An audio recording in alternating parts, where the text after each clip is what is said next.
안녕하세요. 여러분께 진실만을 전달드리는 대기업의 조선업 멘토 황대근입니다. 오늘은 삼성중공업 보겠습니다. 현재 이 조선업 파업에 대한 이야기부터 삼성중공업 공로금에 대한 이슈까지 민감한 사항들이 수면 위로 떠오르고 있는 상황입니다. 사실 이 공로금이라는 게 지난 어려웠던 시기에 임직원들이 반납한 월급인데 이거를 공로금으로 포장해서 좀 좋게 말하는 느낌이 없지 않아 있다. 자, 이렇게 생각을 합니다. 어쨌든 직원들에게 공로금도 준다는데 이제는 주주를 위해 힘쓰는 모습을 좀 보여주면 좋을 것 같습니다. 계속해서 강조드리지만 주식수가 너무 많습니다. 옆 동네 이 한국조선해양 같은 경우를 보게 되면 배당이니 소각이니 이미 얘기가 많이 나오고 있기 때문에 이 삼성중공업도 얼른 이 주주를 위한 의지를 좀 보여주면 좋을 것 같습니다. 자, 오늘도 함께 분석해 보시죠. 현재 이 삼성중공업의 가격적인 동향을 좀 파악을 해보면 24년 1월 달부터 해서 상승에 대한 랠리가 이어져 가고 있는 구간이다. 이렇게 말씀을 드리고 싶습니다. 23년 하반기부터 제가 지속적으로 강조를 드렸던 부분이 현재 유효하게 작용이 되고 있다는 점 말씀을 드리고 싶습니다. 일단 최근에 좀 가격 동향을 보게 되었을 때 7월 26일을 기점으로 해서 좀 조정이 나오고 있다라고 파악을 할 수 있겠죠. 당시에 이 단기적으로 과매수 구간에 도달했기 때문에 가격 조정과 기간 조정이 나오는 게 오히려 건전한 상승을 위해 필요할 수 있다라고 말씀을 드렸죠. 이 부분이 현재 작용이 되고 있는 게 아닌가 생각을 하고 있습니다.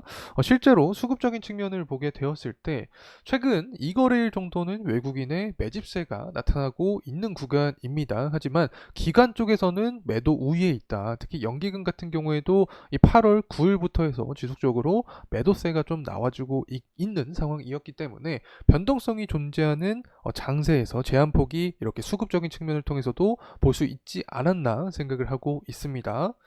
결국에 현재 상황에서는 이 기관 쪽과 그리고 이 사모펀드 쪽에서 매집세가 좀 달라붙어줘야 추가적인 강세에 대한 흐름이 나타날 확률이 있다는 점 말씀을 드리고 싶습니다. 재무적인 측면 여러 번 말씀을 드리고 있지만 당기순이익 적자가 23년 12월에 발생을 했었죠. 당시 일회성 비용이 작용이 되었고 이 부분에 대한 부분은 이제 환입이 지속적으로 이루어질 가능성이 높다고 말씀을 드렸었죠. 그래서 앞으로 24년부터 26년까지 컨센된 것보다 실적이 더 잘 나올 확률이 존재한다. 그러면 실적의 강세로 인한 모멘텀도 우리가 생각을 할 필요가 있다는 점 말씀을 드립니다. 그리고 현재 이 조선업계 파업에 대한 이야기도 좀 해봐야 될 텐데 사실 조선업 자체가 굉장히 힘든 일이죠. 그렇기 때문에 현장직에서 일하는 사람들께서 당연히 불만이 생길 수밖에 없습니다. 이렇게 조선업 강세에 대한 흐름이 나타났을 때 직원들에게 조금 더 성과금을 더 제공을 한다던가 복지 혜택을 줘야 되는데 이 부분이 이루어지지 않고 있기 때문에 이렇게 파업에 대한 이야기도 지속적으로 나오고 있지 않나 생각을 합니다. 이 결국에 조선업이라는 게 대한민국에서 계속해서 성장세가 이어지기 위해서는 이렇게 이 파업에 대한 리스크를 해결을 해야지 앞으로 성장세를 이어갈 수 있지 않을까 개인적인 말씀을 드리고 싶습니다. 그리고 이 삼성중공업의 가동률을 상반기 기준으로 계산을 했을 때 112%가 측정이 됐다라고 이야기가 나와주고 있습니다. 그만큼 수주를 착실히 받아왔다, 좋은 세가 유지가 되고 있다라고 해석을 할 수 있을 것 같은데 기사가 어떻게 나와주고 있냐면 수백만 원의 깜짝 공로금을 지급을 하고 있다라는 내용이 나와주고 있습니다.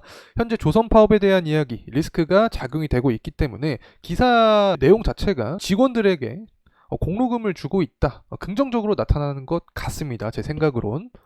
근데 실제로 내용을 좀 보게 되면 2016년 당시에 조선업이 굉장히 힘들 때 부장급부터 직원들 그리고 임직원 모두 월급에 대한 부분을 반납을 해야 된다라는 내용이 이미 나와 주었습니다. 삼성중공업은 다음 달부터 부장급이 20%, 8월부터는 차장급이 15%의 임금을 반납하기로 했다라는 내용이 이렇게 나와주고 있죠.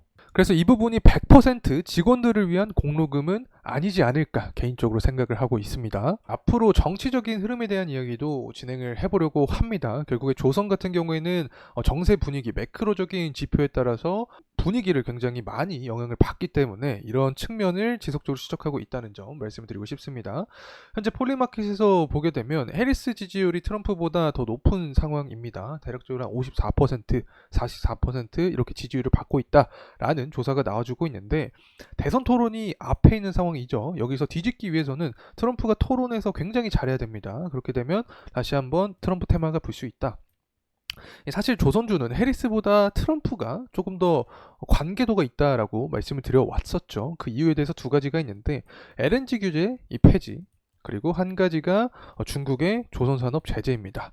LNG 규제를 폐지하면 당연히 LNG로 모멘텀을 받는 조선업 강세까지 이어질 수 있는 거고, 중국의 이 무역을 제재한다. 이 중에서 하나가 바로 조선업이죠. 그러면 반사익 관점에서 한국의 이 조선업이 살아날 확률이 있다. 이 두 가지 측면에서 트럼프 테마에 탑승하면서 조선 강세에 대한 이야기가 나올 가능성이 있다는 점 말씀을 드리고 싶습니다.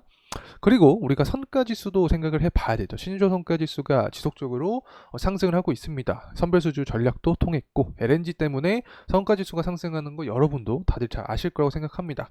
최근에 변수가 하나 있었죠. 상하이 컨테이너 운임지수입니다. 중국의 밀어내기 수출부터 해서 전반적으로 컨테이너 지수가 상승하니까 이 부분으로 인해 선가지수도 올랐다, 이렇게 말씀을 드릴 수 있는데, 이 컨테이너 지수가 다시금 상승세에 대한 기대감을 현재 반영이 되고 있지 않나 생각을 하고 있습니다. 결국에는 경제적인 지표 때문인데 소매 판매가 예측치보다 잘 나왔죠. 예상치보다 더 높은 수치가 나오게 되었고, 또 실업수당 청구 건수도 둔화가 되었습니다. 전반적으로 경기 침체에 대한 우려감이 해소가 되었다. 자, 이러한 상황에서 우리가 생각할 수 있는 게 크게 두 가지가 있다고 저는 생각합니다. 일단 컨테이너 운임지수 같은 경우에는 해운 중심의 지표라고 할 수 있겠죠. 발틱 운임지수랑 컨테이너 운임지수 같은 경우 경기가 살아나면서 물동량이 증가하면 좋아지는 측면이 있습니다. 그러면서 컨테이너 운임지수가 상승한다라고 하면 선가지수 상승세까지 야기할 수 있지 않을까 생각을 하고 있고, 또 최근 들어서 전쟁 이슈가 지속적으로 나타나고 있습니다. 가자 전쟁에서 사망자가 4만 명이 넘는 상황이다. 러시아 우크라이나 전쟁도 지속되고 있는 상황에서 에너지 공급난에 대한 이슈가 발현될 가능성이 있다고 생각합니다. 그러면 천연가스랑 유가 역시 상승할 수 있게 되는 거겠죠. 이런 상황에서 소매 판매도 잘 나왔고 신규 실업 수당 청구 건수도 둔화되는 모습이 나타나고 있기 때문에 전반적으로 경기가 살아날 확률이 있다. 그러면 천연가스랑 유가적인 측면을 보게 되었을 때도 수요가 상승하니까 당연히 가격도 상승할 확률이 있다. 그럼 LNG 모멘텀이 자극이 되면서 앞으로 추가적인 조선 강세에 대한 흐름이 나타날 가능성이 있다고 생각을 합니다. 그래서 여기서 좀 굳혀지기 위해서는 8월 22일이 좀 중요하다고 생각을 합니다. 미국의 제조업 지표가 나오고 또 8월 말에 중국의 제조업 지표가 나오게 되는데, 이 제조업 지표가 잘 나와야지 기름에 대한 수요도 증가하고 전반적으로 천연가스 수요도 증가할 확률이 높다, 이렇게 말씀을 드릴 수 있겠죠. 그리고 경기가 살아나면서 금리 인하 기대감이 커지면 유동성이 또 원자재 시장으로 들어올 수 있습니다. 그러면 원유랑 천연가스 가격을 띄울 수 있다. 조선 강세에 대한 분위기가 더욱더 가파라질 확률이 존재한다는 점 말씀을 드리고 싶습니다. 그리고 현재 가격적인 측면을 다시 좀 살펴보게 되면 주봉으로 보고 있습니다. 8월 초에 증시 쇼크가 발생했던 구간을 제외하고 살펴보게 되면 사실상 이 5일선과 11선 구간을 이탈하지 않고 상승하는 게 가장 이상적인 시나리오죠. 그렇기 때문에 현재 과매수 구간에 근접하고 다시 한번 증시의 변동성이 발생하더라도 이 5일선 구간과 11선 구간을 이탈하지 않고 상승하는 게 가장 중요하다라고 생각을 합니다. 만약에 이 11선까지 이탈한다라고 하면은 8월 초처럼 이 11선 구간에서는 지지를 받고 상승하는 것을 우리가 눈여겨볼 필요가 있겠죠. 이 상승에 대한 흐름이 나타난다고 하면 7월 달에 기록을 했던 이 고점 구간에 대한 돌파 여부가 중요하게 작용이 될 것이라는 점 말씀을 드리고 싶습니다. 정리를 좀 해보겠습니다. 상승에 대한 모멘텀이 여러 가지 좀 존재를 했었죠. 일단 삼성중공업, 조선업 측면에서 보도록 하겠습니다. 전쟁에 대한 이슈가 지속이 되고 있다. 그리고 대선 토론을 앞둔 상황이다. 통산적으로 전쟁 이슈가 일어나면 에너지 공급 대란까지 야기가 될 수 있죠. 그러면 유가 천연가스 가격이 상승하면서 LNG 모멘텀, 부족했던 조선업 업황 강세 포인트가 다시 한번 부각될 확률이 있다. 이렇게 생각을 하고 있고, 토론 대회에서 만약에 트럼프가 유리하게 이끌어간다라고 하면 반사이익 관점에서 한국의 조선업이 수혜를 받을 수 있다. 또 LNG 규제를 폐지하겠다라는 내용으로도 수혜를 받을 가능성이 있다는 점 말씀드리고 싶습니다. 그리고 또 경기적인 지표를 통해서도 해석을 해봐야겠죠.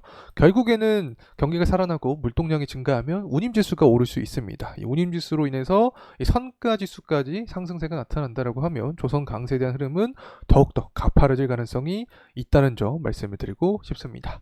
자, 이상으로 삼성중공업에 대한 영상 마무리하도록 하겠습니다. 감사합니다.